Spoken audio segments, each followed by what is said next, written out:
Hello everyone, welcome back to my channel. I hope आप सभी लोग अच्छे और स्वस्थ होंगे।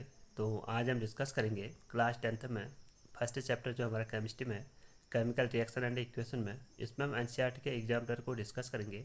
इन सभी का यहाँ पे हम डिटेल में सॉल्यूशन देखेंगे कि इसका आंसर ये क्यों है। तो ये हमारा पार्ट सेकंड है। इससे लास्ट वाले लेक्चर में हमने इसके पार्ट फर्स्ट को डिस्कस किया था।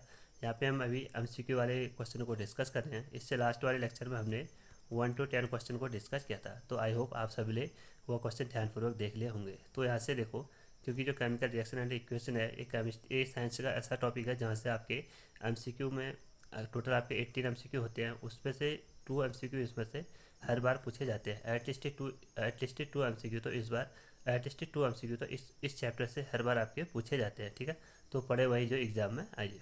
तो आइए डिस्कस करते हैं आज के फर्स्ट क्वेश्चन से। तो यहाँ पे फर्स्ट क्वेश्चन है, electrolysis of water is a decomposition reaction. The mole ratio of hydrogen and oxygen. इनको इन पॉइंटों को अच्छे से नोट कीजिए। Hydrogen and oxygen liberated during electrolysis of water. तो यहाँ पे एक डिकम्पोजिशन रिएक्शन है इलेक्ट्रोलिसिस ऑफ वाटर। जैसे H2O है, जैसे हम इसका डिकम्पोजिशन करते हैं, ये किस में टूटता है, H2 + O2 में। किस में टूटता है, H2 + O2 में। जब इसको बैलेंस करेंगे तो ये हो गया 2, ये हो गया आपका 2H2O। ठीक है, ये रिएक्शन बैलेंस होगी। तो यहाँ पे ये ये इलेक्ट्रोलाइटिक डिकम्पोजिशन हो रहा है, यानी जो वाटर है उसको आप इलेक्ट्रिसिटी के प्रेजेंस में डिकम्पोज कर रहे हो। वाटर को इलेक्ट्रिसिटी के प्रेजेंस में डिकम्पोज कर रहे हो। तो वाटर को जैसे इलेक्ट्रिसिटी के प्रेजेंस में डिकम्पोज करते हो तो यहाँ पे आपको 2 एलिमेंट ऑब्टेंड होते हैं। एक होता है आपका हाइड्रोजन गैस, एक होता है आपका ऑक्सीजन गैस। आपको यहाँ पे बताना है उनका मोल रेशियो क्या है, यानी उनका वॉल्यूम क्या है। यहाँ पे वॉल्यूम भी पूछा जा सकता है, यानी इनका वॉल्यूम का रेशियो क्या है। तो यहाँ पे क्या आएगा, देखो यहाँ पे 2H2O मॉलिक्यूल के लिए 2H2O मॉलिक्यूल के लिए हाइड्रोजन के कितने मोल हैं यहाँ पे 2, और ऑक्सीजन का कितना मोल है यहाँ पे 1। तो इसका रेशियो क्या हो गया, 2:1। इसका आंसर क्या हो गया आपका ऑप्शन नंबर बी। आपको यहाँ पे पढ़ना है कि जो मोल रेशियो वहाँ पे हाइड्रोजन एंड ऑक्सीजन पूछा है या ऑक्सीजन एंड हाइड्रोजन पूछा है। अगर यहाँ पे ऑक्सीजन एंड हाइड्रोजन पूछता है तब यहाँ पे आपका आंसर डी होता है, 1:2 होता है। बट यहाँ पे ऑप्शन पूछता है आपको हाइड्रोजन एंड ऑक्सीजन, तो इसका कौन सा ऑप्शन होगा, option number second is the right answer.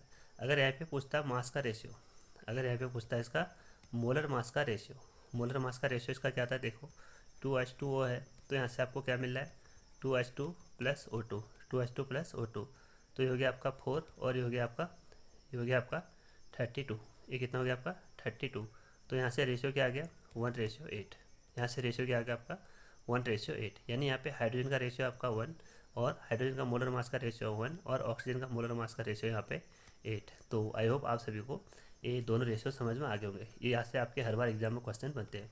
तो मोल रेशियो कितना क्या, यानी इसको अगर यहाँ पे मोल रेशियो नहीं लिखा हो गया तो यहाँ पे वॉल्यूम रेशियो भी पूछ सकता हो। तो इसका वॉल्यूम रेशियो कितना गया, वॉल्यूम रेशियो हाइड्रोजन का आ गया 2:1, और इसका मोलर मास रेशियो कितना आ गया, मोलर मास रेशियो आ गया इसका 1:8। तो आई होप आप सभी को समझ में आ चुका होगा। तो यहाँ पे अगला क्वेश्चन डिस्कस करते हैं। Question number 12, which of the following reaction are the endothermic process. यहाँ पे आपको बताना है कि एंडोथर्मिक प्रोसेस कौन कौन से हैं। तो इससे लास्ट वाले लेक्चर में हमने डिस्कस किया था कि आपको यहाँ पे 2 टाइप की रिएक्शन डिस्कस करनी पड़ती है। एक तो होता है आपकी एक्जोथर्मिक रिएक्शन, एक होती है आपकी exothermic reaction, second is endothermic reaction. Exothermic reaction क्या होती है, जहाँ पे हीट अब्जॉर्ब होती है, जहाँ पे हीट अब्जॉर्ब होती है उसको बोलते हैं हम एंडोथर्मिक रिएक्शन। और एक्जोथर्मिक रिएक्शन क्या होती है, हाँ ये एंडोथर्मिक रिएक्शन। और एक्जोथर्मिक रिएक्शन क्या होती है, जहाँ पे हीट रिलीज होती है, जहाँ पे हीट रिलीज होती है उसको बोलते हैं हम एक्जोथर्मिक रिएक्शन। तो यहाँ पे जैसे डाइल्यूशन ऑफ सल्फ्यूरिक एसिड, जैसे आपके पास यहाँ पे सल्फ्यूरिक एसिड है H2SO4, इस पर आपने H2O को ऐड किया तो यहाँ से क्या बनेगा। तो जब आप किसी भी एसिड में वाटर को ऐड करते हो तो वहाँ पे होता है आपका एक्जोथर्मिक रिएक्शन। वहाँ पे क्या होता है हमेशा एक्जोथर्मिक रिएक्शन। तो फर्स्ट वाला तो हो गया आपका एक्जोथर्मिक रिएक्शन। सेकंड है आपका सबमिलेशन ऑफ ड्राई आइस। सबमिलेशन क्या होता है, जब आप किसी सॉलिड को गैस लिक्विड में कन्वर्ट किए हुए बिना सीधे गैस में कन्वर्ट कर देते हो तो उसको बोलते हैं हम सबमिलेशन। जैसे एक आपका हो गया कंपेयर यानी कपूर, इसका एग्जांपल नेपथलीन की गोलियाँ। ठीक है, तो यहाँ पे देखो आप क्या करो, सॉलिड को बिना लिक्विड में कन्वर्ट करते हो सीधे गैस में कन्वर्ट कर देते हो। तो ये रिएक्शन होती है हमारी, जब आप किसी सॉलिड को गैस में और लिक्विड को गैस में कन्वर्ट करते हो तो वहाँ पे हीट अब्जॉर्ब होती है। इन दोनों पॉइंट को याद कर लेना, जब आप किसी सॉलिड को गैस में कन्वर्ट करते हो या लिक्विड को गैस में कन्वर्ट करते हो तो वहाँ पे हीट क्या होती है आपकी अब्जॉर्ब होती है। वहाँ पे हीट अब्जॉर्ब होती है, वहाँ पे हीट अब्जॉर्ब होती है। तो रिएक्शन कौन सी होगी, जहाँ पे हीट अब्जॉर्ब होती है वो रिएक्शन कौन सी होगी, वो रिएक्शन होगी आपकी वो रिएक्शन हो जाती है आपकी एंडोथर्मिक रिएक्शन। तो यहाँ पे इवोपरेशन क्या हो जाएगा, जब इवोपरेशन क्या होता है, जब लिक्विड किस में कन्वर्ट होता है, गैस पे। तो कंडेंसेशन क्या हो गया, कंडेंसेशन क्या हो गया, जब गैस किस में कन्वर्ट होती है, आपकी लिक्विड में। जब गैस लिक्विड में कन्वर्ट होती है तो उसको बोलते हैं हम कंडेंसेशन। और इवोपरेशन क्या होता है, जब लिक्विड गैस में कन्वर्ट होती है। तो जब लिक्विड गैस में कन्वर्ट होती है तो वहाँ पे भी एक एंडोथर्मिक की प्रोसेस होती है। तो एंडोथर्मिक की प्रोसेस कहाँ पे हो रही है, एक तो हो गया आपका ऑप्शन सेकंड एंड ऑप्शन 4। कौन सा ऑप्शन में, option number D the right answer. Dilution of sulphuric acid क्या हो गया, डायलूशन ऑफ सल्फ्यूरिक एसिड हो गया आपका exothermic process. And you condensation of water, ये भी क्या हो गया, कंडेंसेशन ऑफ वाटर, यानी गैस को जब लिक्विड में कन्वर्ट करते हो तो वहाँ पे भी आपकी एक्सोथर्मिक प्रोसेस होती है। तो आई होप आप सभी को एक कॉन्सेप्ट क्लियर हो चुका होगा। अब यहाँ पे अगला क्वेश्चन है, in the double displacement reaction between aqueous potassium iodate, जिसका फॉर्मूला होता है KI plus aqueous lead nitrate. Lead nitrate क्या होता है, PbNO3 का होल ट्वाइस। तो यहाँ से आपको मिलता है PbI2 lead iodide plus KNO3 potassium nitrate, KNO3 potassium nitrate, ठीक है। उसके बाद यहाँ पे आपको बताना है कि ये yellow precipitate of lead iodide is form. जब आप पोटेशियम आयोडाइड और लेड नाइट्रेट के बीच रिएक्शन करते हो तो यहाँ पे आपको एक येलो प्रेसिपिटेट बनता है, येलो PPT ओप्टेंड होता है, आपको येलो PPT ओप्टेंड होता है, जिसको बोलते हैं हम लेड आयोडाइड। एग्जाम में डायरेक्ट पूछता है, ये वाला क्वेश्चन मोस्ट इंपॉर्टेंट है। उसके बाद while performing the activity if lead nitrate is not available, अगर आपको यहाँ पे पूछ रहा है कि आप ये एक्टिविटी को कर रहे हो और यहाँ पे आपके पास लेड नाइट्रेट नहीं है, तो उस कंडीशन में आप लेड नाइट्रेट के प्लेस पे कौन से कंपाउंड को यूज़ कर सकते हो। तो यहाँ पे हमको फाइनल कंपाउंड क्या चाहिए, यहाँ पे हमको फाइनल कंपाउंड चाहिए लेड आयोडाइड। यहाँ पे हमको फाइनल कंपाउंड क्या चाहिए, लेड आयोडाइड। यहाँ पे हमको फाइनल कंपाउंड लेड आयोडाइड चाहिए। तो यहाँ पे हमको जो भी ऑप्शन दिए गए उस पर एक तो लेड रिलेटेड कंपाउंड होना चाहिए। तो ammonium nitrate and potassium nitrate, ये दोनों तो वैसे बाहर हो गए क्योंकि इसमें लेड प्रेजेंट नहीं है। एंड सेकंड यहाँ पे देखो, जो लेड सल्फेट है इनसॉल्युबल है, ये पहले इनसॉल्युबल यानी पहले से PPT के फॉर्म में प्रेजेंट है। तो इसका तो कोई PPT ऑप्टेंड होगा नहीं। बट यहाँ पे हम कौन सा लेंगे, यहाँ पे लेंगे हम लेड एसीटेट। तो lead acetate is the right answer, lead acetate is the right answer, ठीक है। तो अगला क्वेश्चन देखो यहाँ पे, question number 14, which of the following gas can be used for the storage of fresh sample of an oil for a long time. आपको यहाँ पे बताना है कि जो फ्रेश सैंपल होते हैं ऑयल के, उनको लॉन्ग टाइम तक यूज़ करने के लिए आप उसको कौन सी गैस यूज़ करते हो। तो वहाँ पे देखो, जो ऑक्सीजन गैस है उसको हम यहाँ पे यूज़ नहीं कर सकते क्योंकि वहाँ पे एक oxygen can not be used ऐसे, oxygen can not be used ऐसे because it is an oxidising agent. यह क्या है, ऑक्सीडाइजिंग एजेंट है। उसके बाद सेकंड है यहाँ पे हीलियम। हीलियम गैस कैसे होती है आपकी, हीलियम गैस होती है आपकी इनर्ट गैस। हीलियम गैस कैसी होती है आपकी, इनर्ट गैस। एंड जो नाइट्रोजन गैस है, नाइट्रोजन गैस कैसी होती है, नाइट्रोजन गैस लेस रिएक्टिव होती है, नाइट्रोजन गैस लेस रिएक्टिव होती है। और जो हीलियम गैस है वो भी लेस रिएक्टिव होती है। वो कैसी होती है, वो भी लेस रिएक्टिव होती है। बट जो नाइट्रोजन गैस है वो हीलियम गैस के कंपेरिजन में भी लेस रिएक्टिव होती है क्योंकि इस पर होता है ट्रिपल बॉन्ड। इस पर क्या होता है आपका ट्रिपल बॉन्ड। ये आपका हायर क्लास का कॉन्सेप्ट है। और जो यहाँ पे हीलियम है ये तो वैसे ऑक्टेट रूल को फॉलो कर रही है। अगर ऑक्टेट रूल को फॉलो कर रही है तो ये भी लेस रिएक्टिव होगी। और ऑक्सीजन में कैसा होता है, ऑक्सीजन पे होता है आपका डबल बॉन्ड। तो डबल बॉन्ड के कंपेरिजन में ट्रिपल बॉन्ड लेस रिएक्टिव होता है, ठीक है।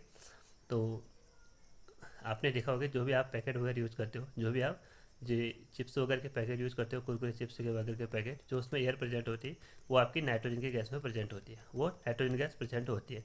तो उसको क्यों प्रेजेंट करते हैं, क्योंकि वो उसको क्यों फील करते हैं, क्योंकि वो लेस रिएक्टिव होती है। कैसे होती है, लेस रिएक्टिव।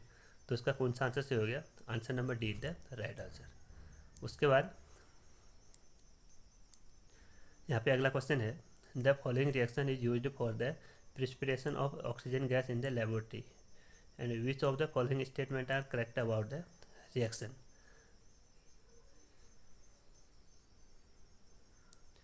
तो एक क्वेश्चन यहाँ पे इनकम्प्लीट लग रहा है, इसको मैं आगे डिस्कस करूँगा। 15 वाले क्वेश्चन को मैं आगे डिस्कस करूँगा क्योंकि यहाँ पे रिएक्शन नहीं प्रेजेंट है। तो हमको यहाँ पे पता नहीं चलेगा कि वहाँ पे रिएक्शन डिकम्पोजिशन हो रहा है, कंपोजिशन डिकम्पोजिशन हो रहा है, उसका कॉम्बिनेशन रिएक्शन हो रहा है या फोटोकेमिकल रिएक्शन हो रहा है। तो यहाँ पे रिएक्शन ही प्रेजेंट नहीं है तो हम उसको कैसे आइडेंटिफाई करेंगे, ठीक है। तो इसको हम आगे वाले लेक्चर में डिस्कस करेंगे। तो यहाँ पे अगला क्वेश्चन डिस्कस करते हैं, question number 16, which of the following process involve chemical reaction. आपको यहाँ पे बताना है कि जो 4 ऑप्शन दिए गए हैं उसमें से किस में केमिकल रिएक्शन प्रेजेंट है। तो सबसे फर्स्ट है आपका storing of oxygen gas under pressure in A gas cylinder, आपके पास यहाँ पे गैस है ना, सिलेंडर है, उस पर आप ऑक्सीजन गैस को फिल कर रहे हो, तो यहाँ पे क्या कोई रिएक्शन हो रही ना यहाँ पे, क्योंकि आप ऑक्सीजन गैस को सीधे सिलेंडर गैस में फिल कर रहे हो, तो यहाँ पे कोई भी रिएक्शन नहीं हो रही है। सेकंड है आपका liquefaction of gas, liquefaction of air, यानी जो लिक्विड है उसको आप लिक्विड को आप वेपर में कन्वर्ट कर रहे हो, ठीक है। तो यहाँ पे भी या वेपर को लिक्विड में कन्वर्ट कर रहे हो, तो यहाँ पे भी कोई केमिकल रिएक्शन नहीं हो रही। Keeping petrol in A China dish in the open, तो यहाँ पे आपके पास चाइना डिश है, इस पर आप पेट्रोल को रख रहे हो, तो यहाँ पे भी कोई रिएक्शन हो रही, केमिकल रिएक्शन नो, यहाँ पे भी कोई केमिकल रिएक्शन नहीं हो रही। लास्ट है आपका हीटिंग कॉपर वायर, यहाँ पे आपके पास कॉपर का वायर है, उसको आप हीट करोगे किसके प्रेजेंस में, एयर के प्रेजेंस में, तो यहाँ पे इसको एयर के प्रेजेंस में हीट करोगे तो यहाँ से आपको मिलेगा कॉपर ऑक्साइड, यहाँ पे इसको बैलेंस करोगे तो 2Cu प्लस CuO, ये हो गया आपका कॉपर ऑक्साइड। तो यहाँ पे आपने क्या किया, देखो जो कॉपर है उसको हीट किया in the presence of air, तो यहाँ पे होगा आपका ऑक्सीडेशन, यहाँ पे क्या हो गया आपका ऑक्सीडेशन रिएक्शन। ऑक्सीडेशन क्या होता है, addition of oxygen is called oxidation. और यहाँ पे आपको एक ब्लैक कंपाउंड का ब्लैक कंपाउंड ओपटेंड हो रहा है, जिसको बोलते हैं कॉपर ऑक्साइड, जिसको क्या बोलते हैं यहाँ पे कॉपर ऑक्साइड। तो आई होप आप सभी को समझ में आ गया होगा। तो केमिकल रिएक्शन कहाँ पे हो रहा है, केमिकल रिएक्शन हो रहा है आपका लास्ट वाले ऑप्शन में, यानी हीटिंग कॉपर। जब आप कॉपर वायर को हीट कर रहे हो in the presence of air, तो वहाँ से आपको एक कंपाउंड ओपटेंड हो रहा है कॉपर ऑक्साइड। एंड यहाँ पे अगला क्वेश्चन है, next question, in which of the following chemical equation the abbreviation represent the correct state of the reactant and product involve and the reaction temperature. यहाँ पे आपको जो वाटर है उसकी रिएक्शन देगी, आपको यहाँ पे बताने की जो रूम टेम्परेचर है, यहाँ पे रूम टेम्परेचर है, एट रूम टेम्परेचर यहाँ पे कौन सा जो करेक्ट एब्रीविएशन यूज होता है। तो आप इसको याद रखना, एट रूम टेम्परेचर जो हाइड्रोजन है और ऑक्सीजन है, ये आपके गैस के रूम में प्रेजेंट होते हैं, ये आपके गैस के टर्म में प्रेजेंट होते हैं एट रूम टेम्परेचर। और जो H2O होता है वो लिक्विड फॉर्म में प्रेजेंट होता है, H2O लिक्विड फॉर्म में प्रेजेंट होता है in nature. At room temperature hydrogen and oxygen are present in the form of gas and H2O present in the form of liquid. तो यहाँ पे कौन सा हो गया, देखो option number C is the right answer, hydrogen gas and oxygen gas it give H2O यानी liquid. तो उसके बाद यहाँ पे लास्ट क्वेश्चन है आज का, ये लास्ट क्वेश्चन है आपका, यहाँ पे आपको बताना है which of the following are the combination reaction. यहाँ पे आपको कॉम्बिनेशन रिएक्शन बताना है। कॉम्बिनेशन रिएक्शन क्या होता है, सपोज यहाँ पे आपके पास A+B एलिमेंट है और C एलिमेंट है, ये तीनों मिलके क्या बनाने ABC, यानी जब आप टू और more than two substance are reactant to form it give only single product it is called combination reaction. और डिकम्पोजिशन रिएक्शन क्या होता है, इस इसका अपोजिट, यानी जब आप सिंगल रिएक्टेंट को डिकम्पोज करते हो तो वहाँ पे आपको टू और more than two product obtained होते हैं। एंड तो यहाँ पे देखो फर्स्ट वाला है पोटेशियम क्लोराइड, जैसे आप इसको हीट करते हो पोटेशियम क्लोराइड 2KClO3, जैसे आप इसको हीट करते हो तो यहाँ से आपको ऑब्टेंड होता है 2KCl प्लस 3O2। तो ये तो हो गया आपका डिकम्पोजिशन रिएक्शन, ये क्या हो गया आपका डिकम्पोजिशन रिएक्शन। सेकंड है आपका magnesium oxide plus H2O magnesium hydroxide, तो ये हो गया आपका कॉम्बिनेशन रिएक्शन। कॉम्बिनेशन रिएक्शन इसको क्यों बोलेंगे, क्योंकि यहाँ पे देखो टू कंपाउंड रिएक्ट कर रहे हैं और आपको यहाँ पे एक सिंगल कंपाउंड ऑब्टेंड हो रहा है, यानी सिंगल प्रोडक्ट ऑब्टेंड हो रहा है, इसको बोले हम कॉम्बिनेशन रिएक्शन।